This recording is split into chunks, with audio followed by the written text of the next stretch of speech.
नवरात्रीमध्ये बनवली जाणारी 2 प्रकारच्या कडाकण्या असतात, एक रवा मैद्याची आणि बेसनची। त्याच्यामध्ये रवा मैद्याची ही कडाकणी अतिशय कुरकुरीत आणि खूप छान लागते।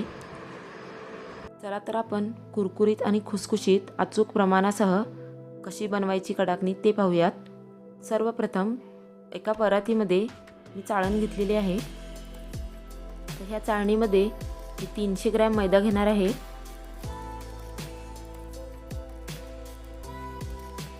आता ह्याच्यामध्ये मिक्स करण्यासाठी एका मिक्सरच्या जारमध्ये अर्धी वाटी साखर घेतलेली आहे। ही 100 ग्रॅम साखर आहे। आता ह्या वेलची आहेत, ह्या पण ह्याच्यामध्ये घालून घ्यायचे आहेत। तुम्ही गोड करत असताना तुमच्या अंदाजाप्रमाणे तुम्ही गोड वापरू शकता। 100 ते 120 ग्रॅम साखर याला पुरेशी आहे। जर आणखी गोड खात असाल तर थोडी आणखी टाकू शकता। आता ह्याची पावडर बनवून घेतलेली आहे।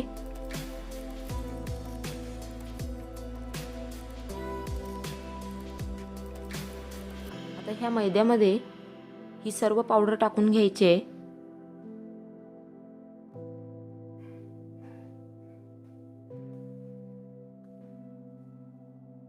आता हा 2 टेबलस्पून रवा आहे।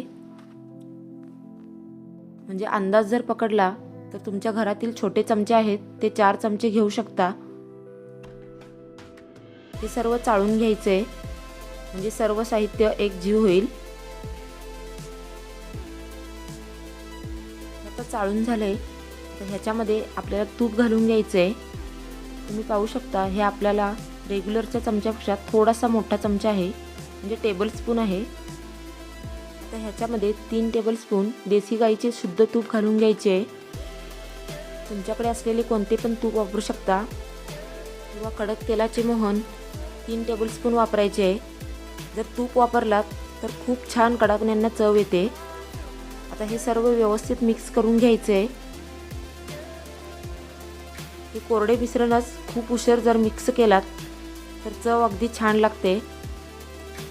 आता मिक्स करून झाल्यानंतर ह्याच्यामध्ये लागेल तेवढे पाणी घालून ह्याचा गोळा बनवून घ्यायचा आहे।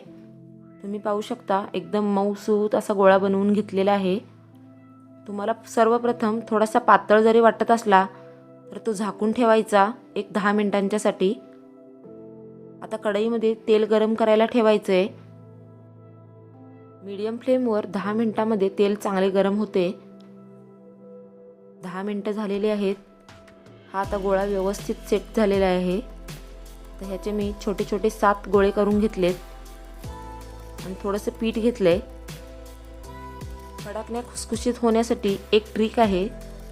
तुम्ही जे गोळे बनवता ते एकदम छोटे छोटे घ्या आणि एकदम पातळ अशी चपाती लाटून घ्यायची, म्हणजे आपल्या कडाकण्या एकदम कुरकुरीत आणि खुसखुशीत बनतात।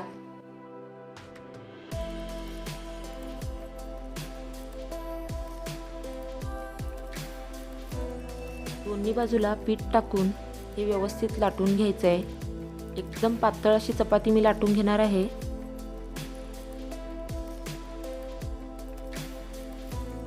पहा चपाती आता लाटून झाले।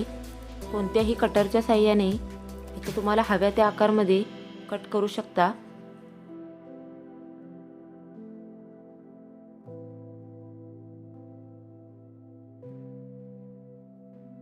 तुम्ही पाहू शकता मी असा आकारामध्ये कट करून घेतलेले आहेत। आता आपले तेल पण गरम झाले, आपण आता तळायला घेऊ।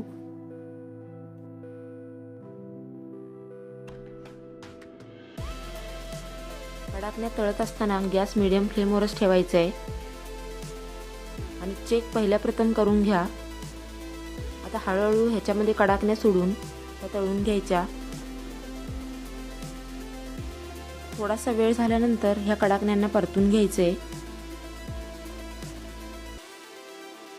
कडाकण्या सोनेरी रंग येईपर्यंत तळून घ्यायच्या। तुम्ही पाहू शकता किती सुंदर कलर आलेला आहे। ह्या आता तयार आहेत।